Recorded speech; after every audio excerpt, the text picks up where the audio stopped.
Ah yes, the heroes of the story, the good guys, the ones we get behind, the Jedi. In this video, let's look at who are the 5 greatest Jedi in the Star Wars universe, in my opinion. Yes, the Jedi are the lightsiders in the Star Wars universe, the guys who battle for what is good, or at least that is the way it always seems. This is Blarney on the Telly. Please like and subscribe, it really helps us out. So the Jedi have produced the real heroes of the Star Wars universe, and this is my list of the 5 top Jedis of all time. In 5th place, we have Anakin Skywalker. Okay, that is a controversial starting point because he did turn into Darth Vader, and he did murder a lot of Jedi, and he also murdered a lot of children, which probably doesn't make him like a great hero. And he did choke people to death, and he did break people's back, and he did abandon his children after breaking their mother's heart and leading her to die, and he did cut his son's hand off, and he was a hideously deformed half man, half machine type of monster thing. But if you put all the Jedi killings and child murders to one side, he was a pretty awesome Jedi, don't you agree? Anakin Skywalker was born from the Force. He was an immaculate conception, although, side note, there is a chance he actually was created by the evil Darth Plagueis and Darth Sidious, but that's a story for another day, so we'll go maybe with that in another video. Worth subscribing to see that in the future, by the way. But today, let's just go with he was born from the Force. He was the chosen one.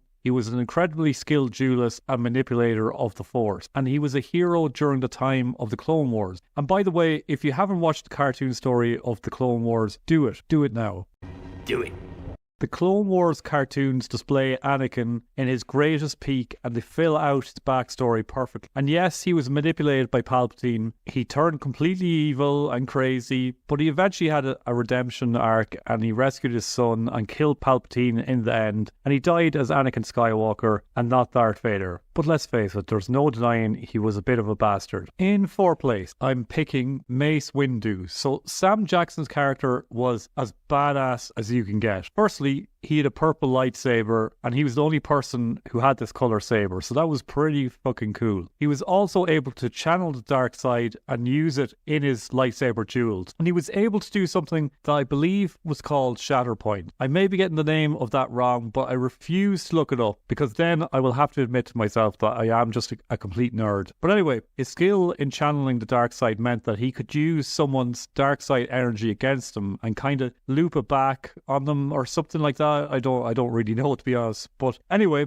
this power led to him battling the most powerful guy in all of Star Wars, which was Darth Sidious. And believe it or not, Mace Windu won. Now, it is debated by many people if Windu actually won this fight or if Sidious let him win to manipulate Anakin. But apparently, George Lucas confirmed in the past that Windu genuinely did win this fight. And my thoughts on this are that both sides are right. Windu did in fact defeat Palpatine, but that crafty bastard Palpatine knew it was going to happen, and it was all part of his plan. Because when Anakin Skywalker saw that Windu was about to kill Palpatine, Anakin cut Windu's arm off, and then Palpatine killed Windu, and Anakin fell to the dark side, and 2 seconds later he was all about murdering children. Again, to fully appreciate Windu, you need to watch the Clone Wars. This guy could basically fly, he could take on whole armies by himself. He was up there with Yoda in terms of power. In 3rd place, I'm picking Luke Skywalker. And what a hero Luke Skywalker is. I mean, if it wasn't for the Disney trilogy, this guy would probably be much higher on this list. He was just a farm kid that managed to learn the power of the Force, took on the mighty Empire, found out that the masked evil criminal of the story, Darth Vader, was in fact his father, and then after getting his ass handed to him by Vader once and getting his hand chopped off, he came back as a master himself and he defeated Vader. But not only that, he found the good in Vader that no one thought was still there and managed to turn him good again, which led to Vader killing the Emperor and freeing the galaxy. Luke was a super powerful Force user, and if you follow the old canon, he grew into one of the most powerful Force users ever. But Disney Star Wars, of course, just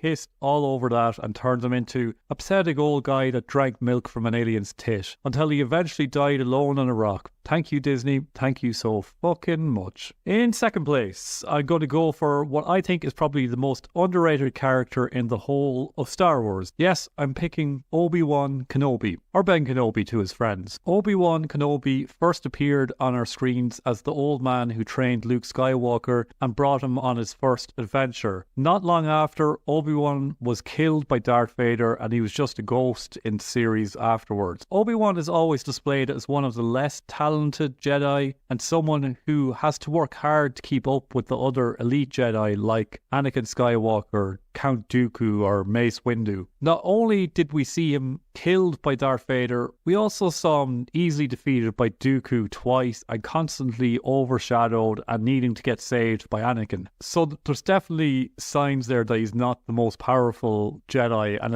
it's often mentioned and explained that, you know, Obi-Wan wasn't up there on the level of some of these other guys. But Obi-Wan was really fucking smart. He was someone that knew his limitations and he mastered the defensive style of lightsaber combat, and he became a war hero during Clone Wars. And Obi-Wan's resume is incredible. He trained Anakin Skywalker and Luke Skywalker. He defeated Darth Maul twice and killed him in the end. The first time he defeated Darth Maul, he was only a Padawan. He then went on to defeat and kill General Grievous, who had killed many Jedi before and was known as the Jedi Killer. He was one of the only Jedi that survived Order 66, and he defeated Darth Vader twice and could have killed him both times. He was eventually killed by Vader, but really he just sacrificed himself to join the Force to help Luke even more. So Vader didn't really even defeat him in that last fight. So Obi-Wan is a legendary Star Wars character and often underrated. He possibly could have been up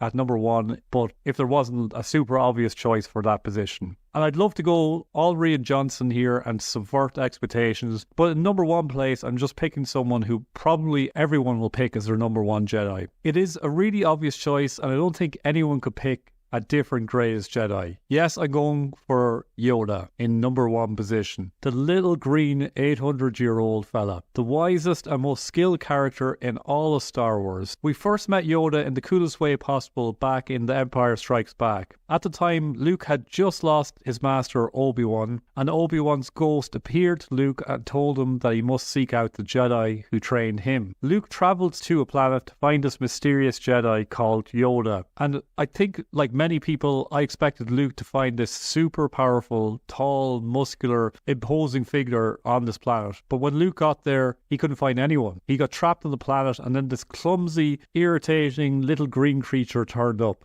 He kept aggravating Luke, trying to steal his shit, trying to take his food, and Luke wouldn't listen to anything the little green creature said. Luke kept telling the little green creature that he was looking for a great war hero, and Luke didn't even realize the wise answer the little green creature gave when he said, "Wars do not make one great." Then after a while, the little green creature begins talking to Obi-Wan, and Luke realizes that this annoying little diminutive creature is in fact the super powerful Jedi that he was seeking. Now, this isn't really a reveal anymore these days, because we all know who Yoda is. But back in the day, this was a true subversion of expectations. People weren't expecting Yoda, this little green guy, to be Yoda. Take note of that, Rian Johnson. Subverting expectations should give people goosebumps. It shouldn't just make all the earlier story irrelevant. It should add to the story you're already telling. Anyway, let's forget about Rian. Yoda trains Luke, and we get to see displays of his wisdom and power. And eventually Yoda dies of old age and returns to the Force. Then in the prequels that came out later, we get to see Yoda at the height of the Jedi's power. And at that time, Yoda is the leader of the Jedi. He battles Dooku, and Dooku has to escape because he's no match for Yoda. And then we see Yoda battle Darth Sidious to a stalemate. I think this scenario just showed how powerful both characters are. Sure, some of Yoda's lightsaber fights might have seemed a little goofy, but I thought it was pretty cool to see him leaping around and just being so quick and so fucking cool. So anyway, that is my list. Would you have it any different? Comment below and let me know, and click on screen to watch why The Force Awakens was so fucking trash.